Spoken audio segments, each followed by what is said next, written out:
gente, ¿cómo están? Profe John les extiende un cordial saludo.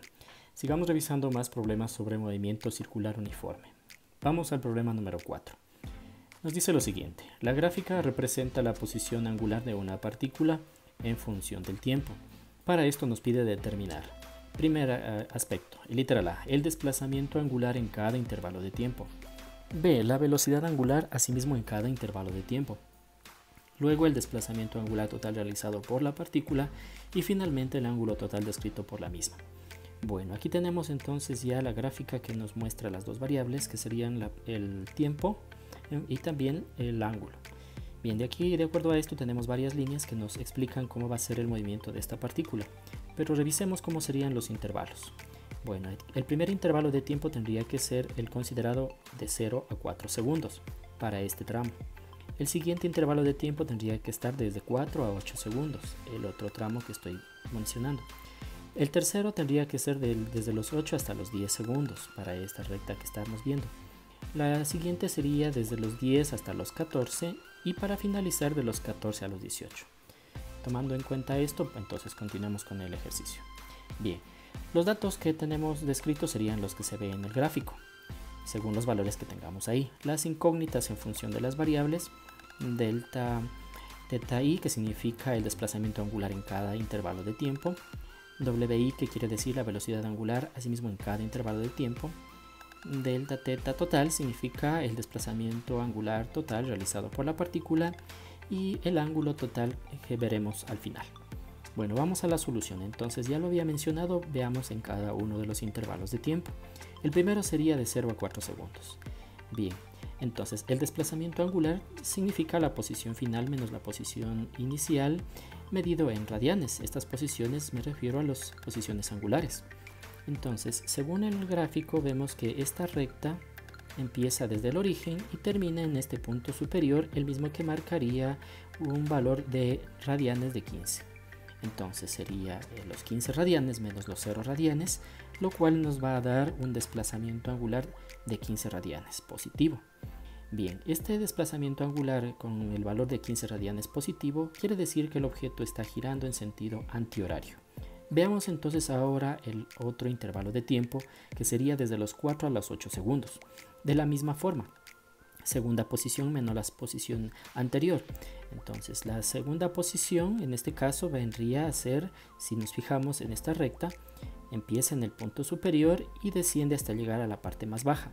Entonces, como desciende a la parte más baja, llega hasta el punto 0. Entonces esa sería la segunda posición, mientras que la primera sería 15.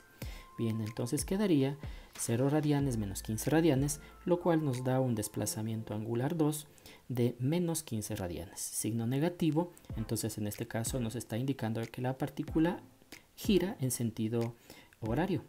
Bien, vamos con la tercera. El tercer desplazamiento se tomará en cuenta dentro del intervalo de 8 segundos a 10 segundos. Bueno, de la misma manera vamos a aplicar. En este caso, si nos fijamos, ese desplazamiento marca una recta horizontal en la cual tanto la posición angular final como la posición angular inicial son la misma, serían 0 radianes. Entonces, dicho desplazamiento es 0 radianes, lo que quiere decir entonces que el objeto se detiene. Vamos al siguiente intervalo de tiempo, que consideraría los 10 segundos hasta los 14 segundos. De la misma manera, el desplazamiento angular 4, la posición angular 4 menos la 3. Entonces, quiere decir que para esta recta que está inclinada en esta posición, empieza en 0 y terminaría en menos 20. Entonces, quiere decir que pondríamos los menos 20 radianes menos los 0 radianes, quedándonos un resultado del desplazamiento angular 4 de menos 20 radianes. Y vamos con el último intervalo de tiempo comprendido entre los 14 y 18 segundos. De la misma manera, entonces vamos a ver que quedaría 0 radianes menos 20 radianes. ¿Por qué? Fijémonos un poco en cómo está la recta. Empieza en menos 20 y finaliza en 0. Entonces, de acuerdo a eso, la relación de signos cambia y se volvería positivo los 20 radianes. Bien, una vez que tenemos determinado el desplazamiento angular en cada intervalo de tiempo, vamos a proseguir con la velocidad angular en esos intervalos de tiempo. Comencemos entonces con el primer intervalo de tiempo. La relación de la velocidad angular es igual al desplazamiento angular sobre el tiempo o la variación de tiempo. Para decirlo de una manera más fácil, Entonces el primer desplazamiento angular fue 15 radianes por segundo en el intervalo de tiempo que comprendería sería de 4 segundos.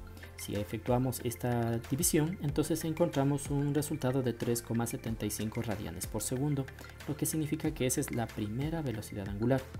En el siguiente intervalo de tiempo de 4 a 8 vemos que este marca también 4 segundos, salvo que el desplazamiento angular era negativo, menos 15 radianes. Entonces tenemos una velocidad angular 2 de menos 3,75 radianes por segundo. Como recordarán, para el siguiente intervalo de tiempo no había un desplazamiento angular, el desplazamiento angular era 0.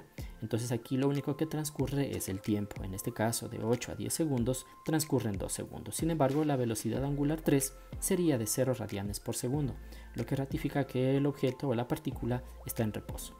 Y vamos con el siguiente intervalo. El siguiente intervalo de 10 a 14 quiere decir que también aquí hay 4 segundos. A ver si recuerdan cuánto era el valor que nos daba. Efectivamente negativo, los menos 20 radianes por segundo. Para 4 segundos obtenemos un valor de menos 5 radianes por segundo para la velocidad angular 4. Y para la velocidad angular 5, que va el intervalo desde los 14 segundos a los 18, es decir, también 4 segundos, el valor del desplazamiento angular era positivo, entonces son los 20 radianes para los 4 segundos, queda entonces un valor positivo de 5 radianes por segundo para la velocidad angular 5. Bien, luego lo que vamos a hacer es encontrar el desplazamiento angular total. Para el desplazamiento angular total vamos a sumar algebraicamente todos los desplazamientos angulares que se habían determinado con sus respectivos signos. Entonces el primer desplazamiento son 15 radianes, el segundo menos 15 radianes, entre ambos se va a anular 0. El tercer desplazamiento también es 0 radianes y entre el desplazamiento angular 4 y 5, uno positivo y otro negativo también se van a anular. Entonces la resultante de esta operación es de 0 radianes, lo que significa entonces que el objeto giró en sentido horario y en sentido antihorario, volviendo otra vez a la misma posición inicial. Bueno, y finalmente entonces, ¿qué ángulo en total describió? Para encontrar el ángulo total, de la misma manera vamos a sumar todos los ángulos medidos en radianes, pero en esta ocasión de manera positiva. Entonces son 15 radianes, más 15 radianes, más 0, más 20 y más 20. La suma de estos nos va a dar un ángulo total de 70 radianes. Bien, de esta manera ya queda resuelto el ejercicio. Espero le den un buen me gusta y compartan el video para que puedan apoyar el canal. Nos vemos en la próxima. Muchas gracias.